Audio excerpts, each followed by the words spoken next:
Hello, hello, chères élites, chères créatrices conscientes.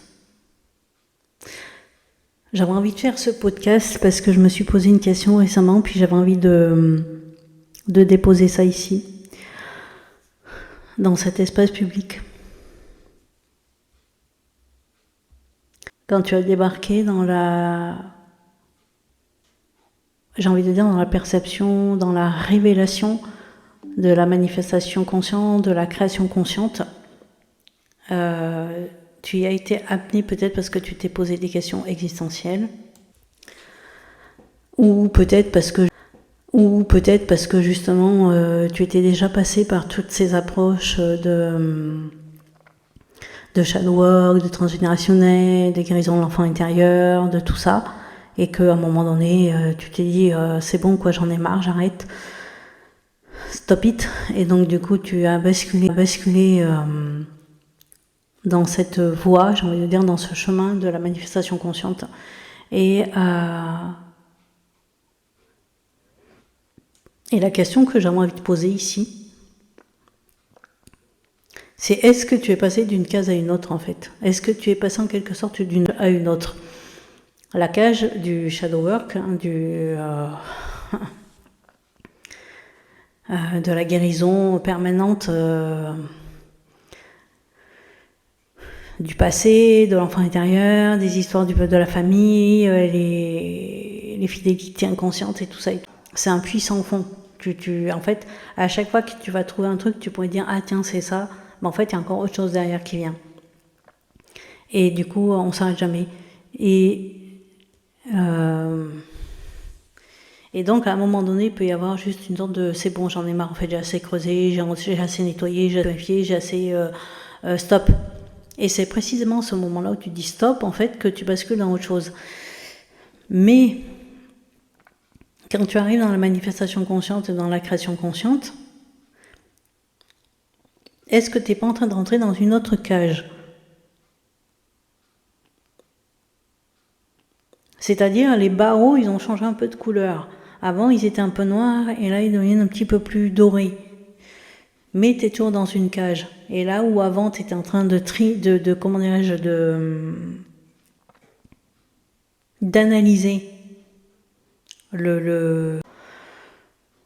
Là, tu es dans une cage dorée, donc du coup, tu es en train d'analyser le contenu des barreaux dorés. Mais tu n'es pas du tout en train d'ouvrir, en fait. Tu n'es pas du tout en train de te rendre compte que même la cage, il n'y a pas de barreaux. Et vraiment, je pose la question parce que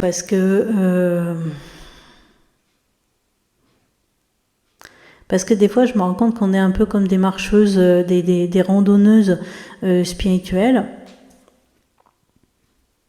des touristes cosmiques, et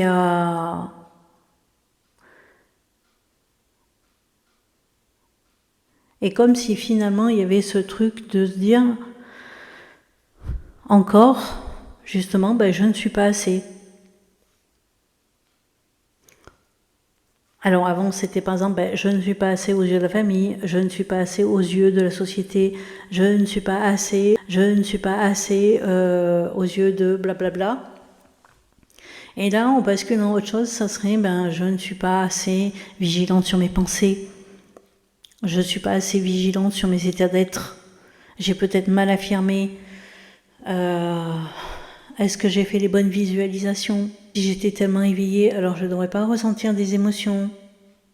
Ou alors je ne devrais pas ressentir ces émotions-là. Tu vois, la colère, le doute, la frustration, tout ça.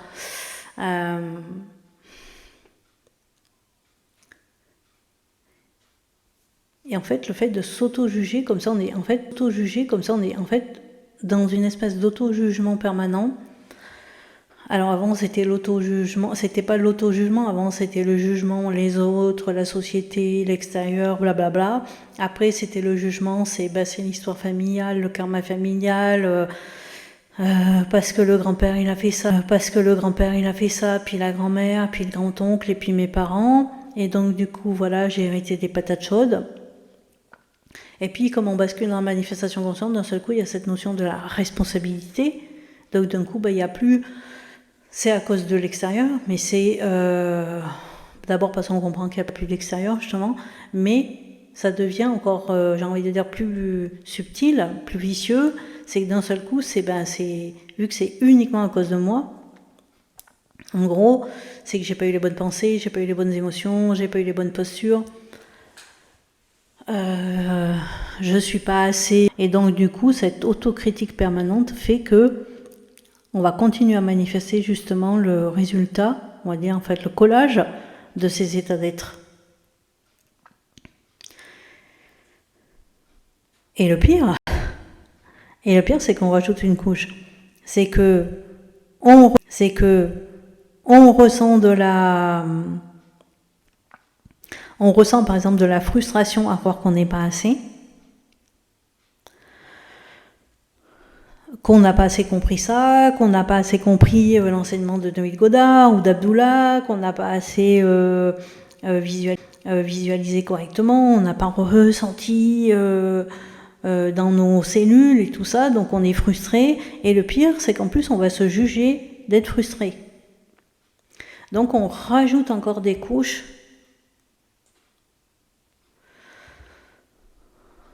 plutôt que de ça, en fait, laisser passer le truc. Et c'est-à-dire d'entendre que la conscience, la vie, l'univers, appelez ça comme vous voulez, nous demande pas bac plus 20 du fonctionnement de la conscience. Que justement la conscience nous demande pas non plus d'être toujours dans la joie, la bonne humeur et l'enthousiasme, puisque déjà à ce stade-là de la conscience, il n'y a pas de différence entre colère et joie en fait. Il n'y a pas. C'est juste, voilà, c'est une traversée émotionnelle. Je vais même pas parler du langage Montessori, c'est une tête émotionnelle. Non, c'est une traversée émotionnelle. Que tu ressens de la joie ou que tu ressens de la colère, c'est juste une traversée. Voilà. Et en plus, la conscience ne vient pas justement nous dire « Ah, mais attention, hein, c'est pas bien, on peut ressentir de la frustration. C'est pas bien, on peut ressentir de la frustration. »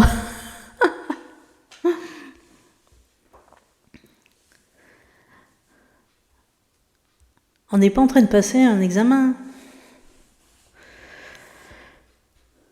On n'est pas en train de passer un examen, il ne va pas y avoir des à la sortie.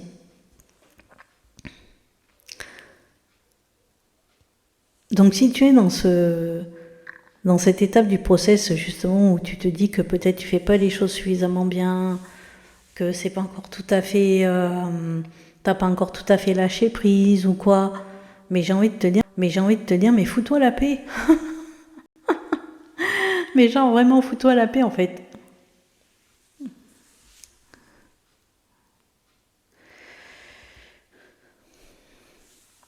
La vie ne te récompense pas à la hauteur des efforts spirituels que tu fais.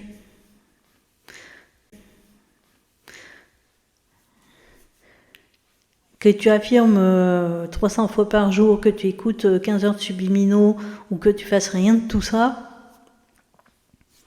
c'est pas ça qui fait que justement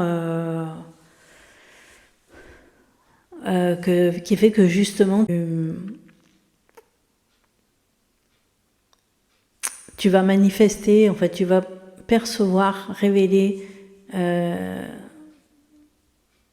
ce que tu as envie, justement. Ça va vraiment être quand justement tu es peut-être avec ça, de checker en permanence, de te demander si tu as bien fait les choses. En fait, tu fais toujours bien les choses. Tu fais toujours bien les choses parce que c'est pas vraiment toi qui fais en fait. Ton personnage, il va se dire qu'est-ce qu'elle raconte celle-ci. C'est pas vraiment toi qui fais en fait. Tu es dans l'identité d'eux et ensuite de cette identité va découler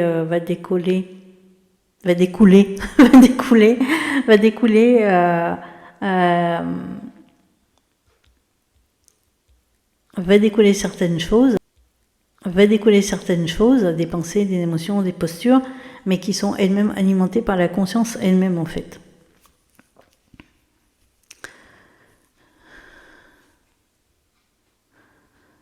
Donc en tant que personnage, en fait, j'ai envie de te dire, mais lâche prise. Lâche prise, c'est pas toi qui crée tes pensées. Et quelque part, c'est même pas toi qui agis.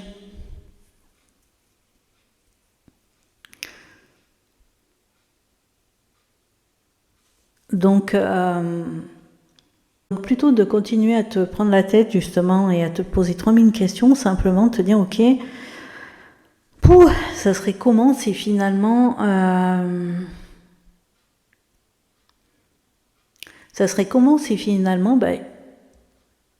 j'étais déjà cette personne finalement. J'aime pas cette idée de je deviens quelqu'un d'autre, mais plutôt si je m'autorisais à être cette personne finalement que je veux être. Cette personne que tu veux être, tu sais déjà comment elle devrait être. Tu sais déjà comment elle devrait être en termes de son quotidien, j'ai